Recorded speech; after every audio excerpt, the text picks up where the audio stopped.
A nurse walks into a maternity ward, picks up a syringe, and injects a newborn with a substance the parents know nothing about. The hospital gets paid per dose. The baby will one day level a city block. By the time this is over, you'll understand how a company built on Nazi war crimes became one of the most beloved institutions in American history. And the most unsettling part isn't Homelander.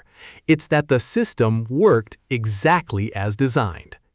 Here's something to sit with before we go any further. If every superhero you ever admired turned out to be a product, manufactured, owned, and deployable on command, would that change how you see them? Picture a smoke-filled White House back office in 1944. World War II is still grinding through its final, brutal chapter. An aide slides a folder across a desk to Franklin D. Roosevelt. Inside it, the full dossier on Frederick Vought, chief physician at Dachau, architect of experiments that killed hundreds of prisoners, and the man who had just walked across enemy lines carrying the most valuable scientific secret of the century. Roosevelt signed the pardon anyway. Every record of Vaught's Nazi past was scrubbed from public files. No trial, no accountability, just a handshake, a government contract, and a new American life. That single decision is the foundation everything else is built on, because it established the rule that would govern Vought International for the next 80 years. The right secret, in the right hands, buys complete immunity. The secret was Compound V, a synthetic serum that rewrites human biology at the cellular level, producing superhuman abilities that vary unpredictably from person to person. Vought had already tested it on his own wife, Clara, who survived with electrokinesis, superhuman strength, and near immortality. He brought that formula to Washington, and Washington buried his crimes in exchange for exclusive access to it. No other government, no competitor, no independent researcher, just Vought, the US government, and a deal sealed in ink.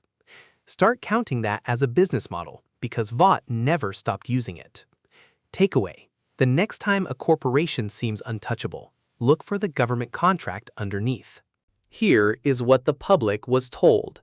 Superheroes are a naturally occurring genetic phenomenon, chosen by God, random, miraculous, a gift, not a product.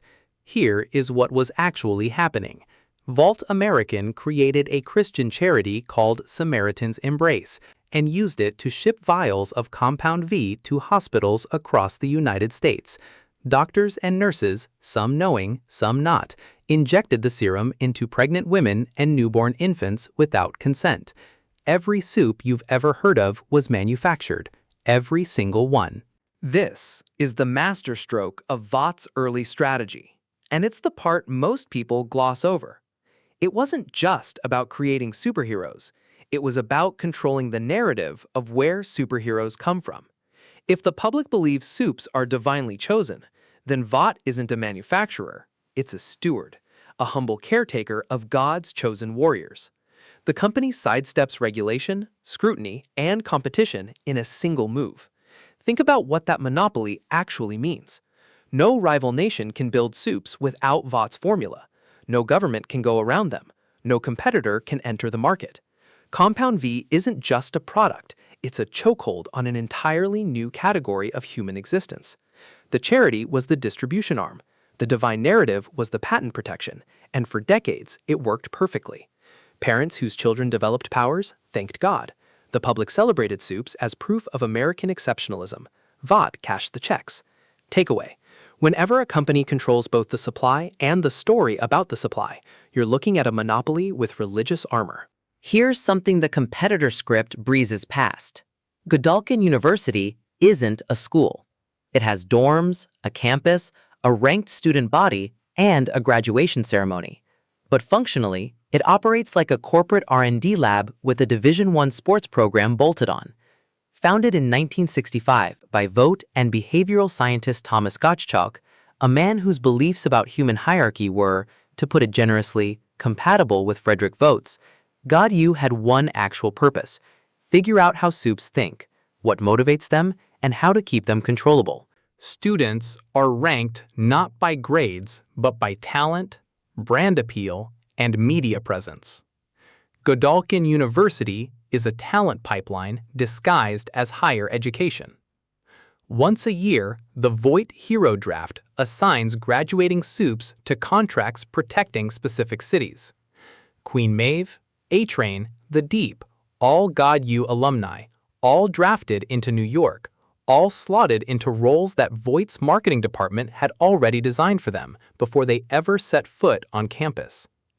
The behavioral research conducted at God U fed directly back into Vought's product development. How does a soup respond to public approval, to withdrawal of affection, to institutional authority? That data shaped how Vought designed its contracts, its media campaigns, and, most critically, how it engineered the childhood of its most important asset. Takeaway: if an institution ranks people by marketability and feeds graduates into corporate contracts, you're not looking at a university, you're looking at a farm. A boy named John is around 6 years old. He's sitting in a sterile room watching a Soldier Boy film for what might be the 200th time.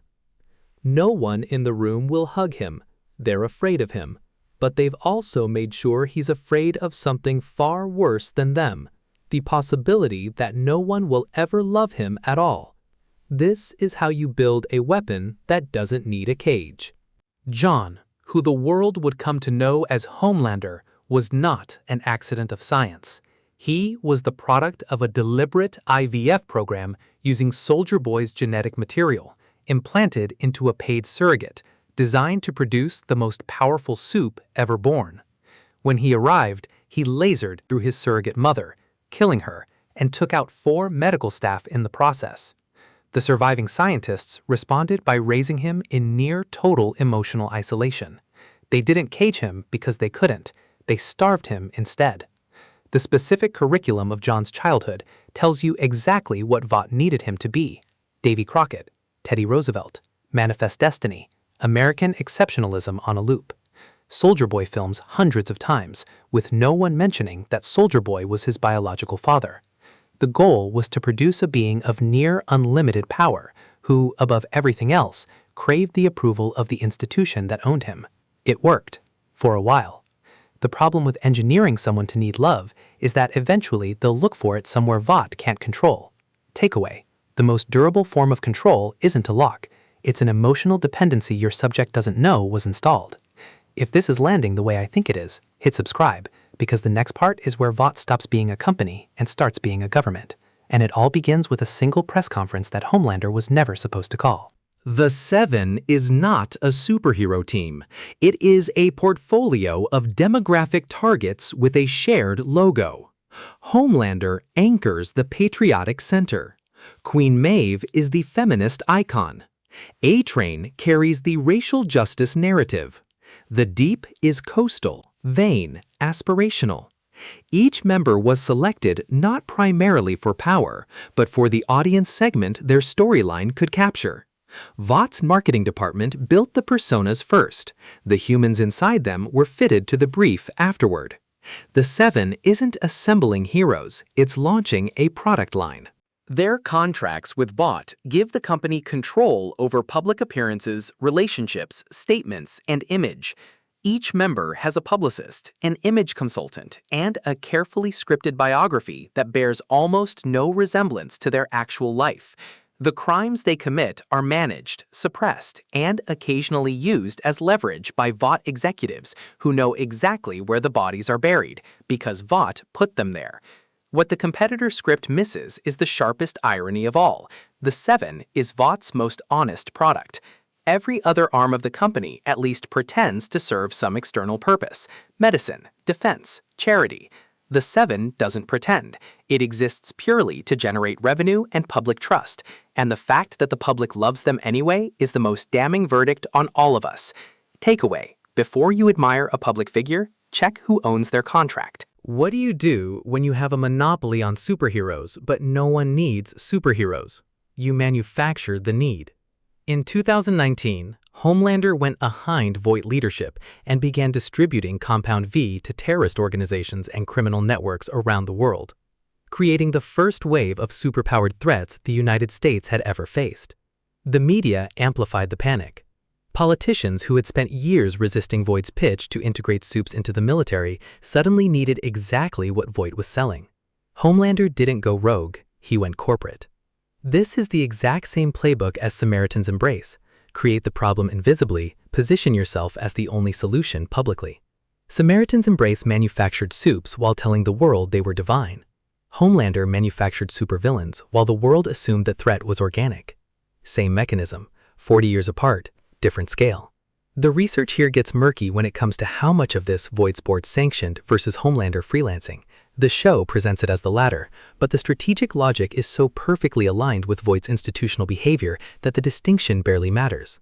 A corporation doesn't have to order every crime if it builds a culture where the crimes make perfect business sense. Takeaway: when a crisis arrives perfectly timed to benefit one company, ask who had the means and motive to build it. The most underrated move in Vought's entire history wasn't a product launch or a press campaign. It was getting Homelander to testify against Stan Edgar. Edgar had spent years running Vought as a corporation, revenue-focused, cautious, always keeping one eye on the stock price and one eye on regulatory exposure. He understood that Vought's power depended on staying just inside the boundaries of what governments would tolerate. When Homelander blew up that calculation by exposing Edgar's crimes as a whistleblower, it looked like a coup from inside. In reality, it was something more structurally significant. A corporation had just used the government's own oversight mechanisms to remove the one executive trying to keep it accountable.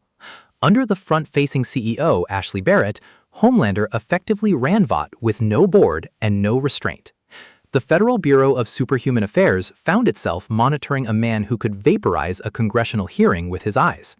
Speaker Calhoun's Pledge of Allegiance and Declaration of Martial Law isn't a future trend so much as the logical endpoint of a process that started in 1944, a forward window of roughly 2025 to 2030 in the show's timeline, where we're watching regulatory capture complete its full arc, from a pardoned Nazi to a soup with nuclear codes. Each step was legal.